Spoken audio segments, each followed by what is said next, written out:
Hello guys, kumain kami sa QQ Ramen 99. Ang in-order ko ay ang bestseller daw nila na Ichiban Ramen. At kay Lely naman ang beef gyudon dahil gusto niya daw mag-rice. Ito namang batang makulit ay umakyat sa lamesa at hawak-hawak ang pager na ginagawa niyang cellphone. Nagbas na nga yung pager at kinuha na ni Mami yung order namin. Tinalo-halo ko na nga yung ramen ko. At tignan mo yung nasa likod ko. Natanggal niya yung sibuyas ng pagkain niya. Ah, noodles. Look.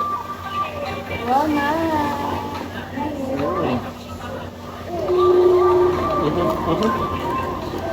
Yan. Habibi ah. What's that? Ah. Ah, ipa na. Yummy. Yummy. Wow, nice. Yummy. Want more?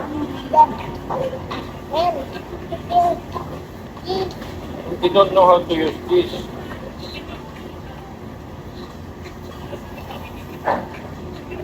Mm. Oh, is it the laundry? No. There's a food there of food.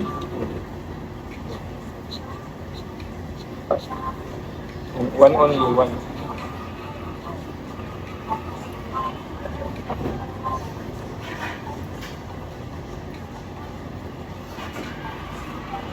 Hot?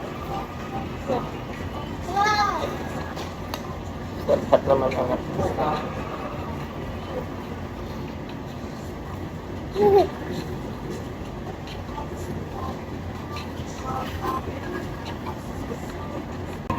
noodle. Yummy.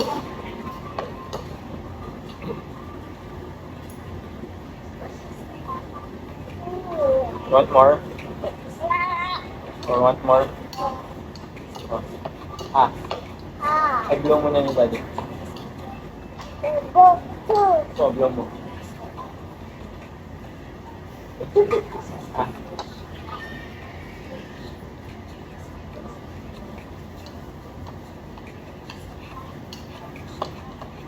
Ah, kaya. Ano?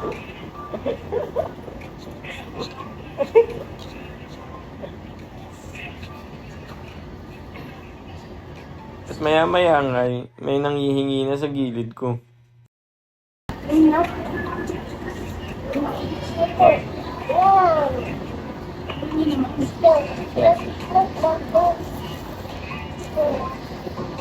Paano yun mo naman? Sabi naman yan. Sarap. Sarap, diba? Parang mami. Hindi ako. Mommy, masarap naman yan. Parang mami nga. I mean, later. Sarap na. Ang sarap. Ba't hindi kami sinunod sa'yo mo?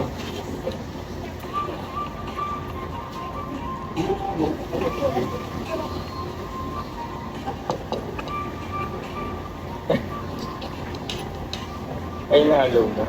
Sinalo naman yun. Nahalo ka na.